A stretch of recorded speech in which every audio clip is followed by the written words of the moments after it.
Okay, so we are solving by factoring here. Now, to be successful with solving by factoring, you need to recall this information over here. That standard form is ax squared plus bx plus c equals 0. And factored form is when we break it into the two factors, multiplying together and getting that 0. So, step 1 is to make sure the equation is in standard form.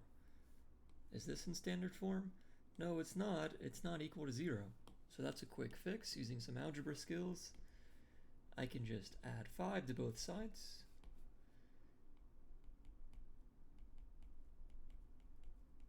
And now it's equal to 0. Oops. Let's make that a little smaller. There we go. Step 1 done. Boom. It's in standard form. Now step 2, the important step, is to put equation in factored form. So remember, this is factored form with the box method. So I'm just going to go ahead and write this to get ready for factored form. So I kind of have my goal in mind. What do I want? Now to put it in this factored form, I need to use the box method. So I'm going to draw a box down here. Oops. A little better. Okay, so I need to know A, B, and C first of all. This comes from the standard form. That's why we put it in standard form. A is the coefficient of x squared, so that's 2. B is the coefficient of x, 7. C is the constant, 5. Now, in the box, we put the A term in the top left, the B term in the bottom right.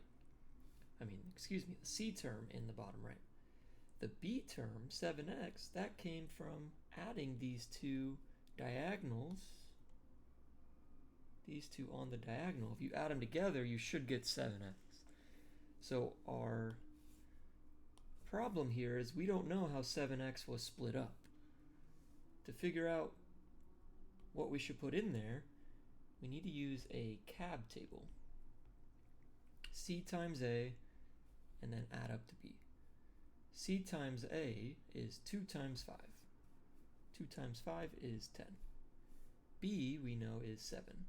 So I'm looking for two numbers that multiply to 10 and add up to 7. Sometimes like this, you can see it pretty quickly, but I'm going to go through the whole process here. You would write down all the numbers that multiply to 10. For instance, 1 times 10 makes 10. 2 times 5 makes 10. So now I want to know which of these two adds up to 7. Well, that must be 2 and 5. So I'm going to have 2x and 5x. Because 2 times 5 makes 10, 2 plus 5 makes 7. Perfect fit. Now we get to actually find the side lengths, or the inside of our factors here. To split up the top left box to make 2x squared, I'm going to do 2x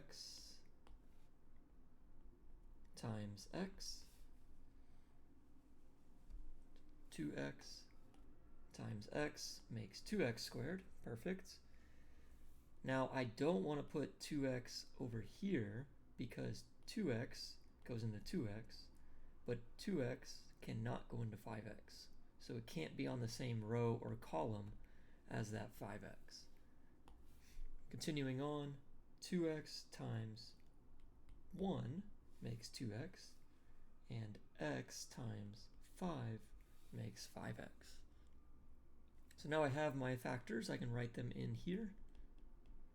The first side length, and then the second side length. And I have it in factored form. Step 3, set each factor equal to 0. Easy enough. I take this factor, and I set it equal to 0. And I take this factor and set it equal to 0. Why are we doing this? Because if the quantity 2x plus 5, if I can figure out when that equals 0, since I'm multiplying by this, if I multiply by 0, I get 0.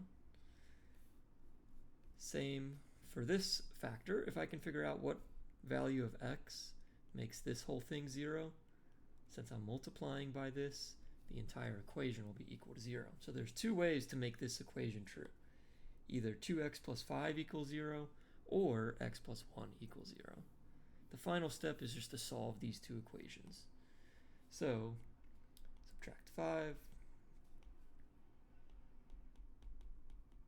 divide by 2. My first answer is if x equals negative 5 halves. And then this equation, if I subtract 1 on both sides, I get x equals negative 1. So my two solutions, or x-intercepts, are x equals negative 5 halves and x equals negative 1.